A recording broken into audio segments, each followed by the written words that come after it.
نجم الأهلي يجدد طلب الرحيل في الانتقالات الشتوية. طالب نجم جديد في صفوف الفريق القروي الأول للنادي الأهلي الرحيل في الانتقالات الشتوية المقبلة بسبب المعاملة التي لا يفضلها خلال الفترة الجارية. علم موقع سيفن كورة أن كريم الدبيس ظهير أيسر للقلعة الحمراء جدد طلبه بالرحيل عن الفريق الأحمر خلال الفترة المقبلة، خاصة أنه يشعر بأنه خارج الحسابات الفنية للفريق. وتم استبعاد الدبيس من مباراة الأهلي وسيراميكا كليوباترا لأسباب فنية، حيث يشعر اللاعب أنه سوف يكون خارج إطار المنافسة على المقاعد الأساسية، وذلك في وجود المغربي يحيى عطية الله الذي يقدم أداء متميز مع الفريق. السبب الثاني الذي يجعل الدبيس يشعر أنه خارج خريطة كولر الأساسية أنه التونسي علي معلول ظهير أيسر للفريق الأساسي والمخضرم قد اقترب من العودة مرة أخرى إلى صفوف الفريق الأحمر.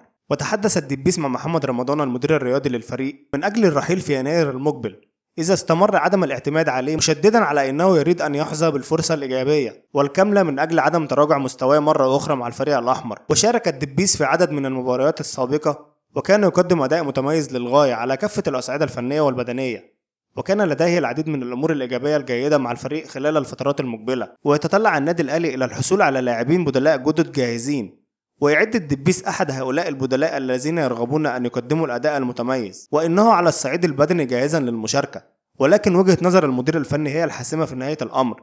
تعليق مثير من مارسيل كولر على مستوى يوسف أيمن ومفاجأة مدوية حول غياب هذا الثنائي. علق السويسري مارسيل كولر المدير الفني للفريق الأول لكرة القدم بالنادي الأهلي على المستوى الذي ظهر به يوسف أيمن لاعب الفريق الأحمر خلال مواجهة سيراميكا كليوباترا في اللقاء الذي أقيم مساء يوم السبت ضمن منافسات الدوري المصري.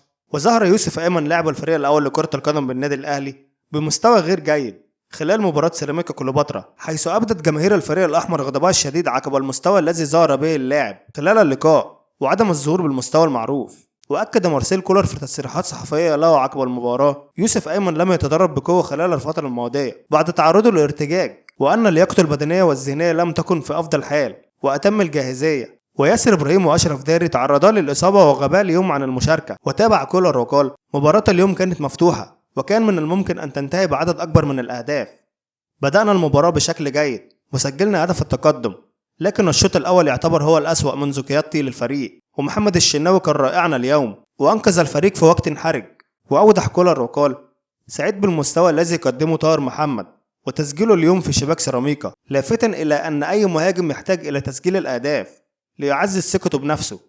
كما أوضح أن طاهر يدافع بشكل جيد ويمتلك شراسة هجومية ويخلق فرصا لزملائه. وحقق الفريق الأول لكرة القدم بالنادي الأهلي فوزا غاليا على نظيره سيراميكا كليوباترا ب5 أهداف مقابل هدفين في المواجهة التي جمعتهما على استاد السلام ضمن منافسات الجولة الأولى من مباريات الدوري. في النهاية لو عجبك الفيديو ما تنساش تعمل لايك وكومنت وتشترك في القناة حتى يصلك كل ما هو جديد وحصري، وشكرا.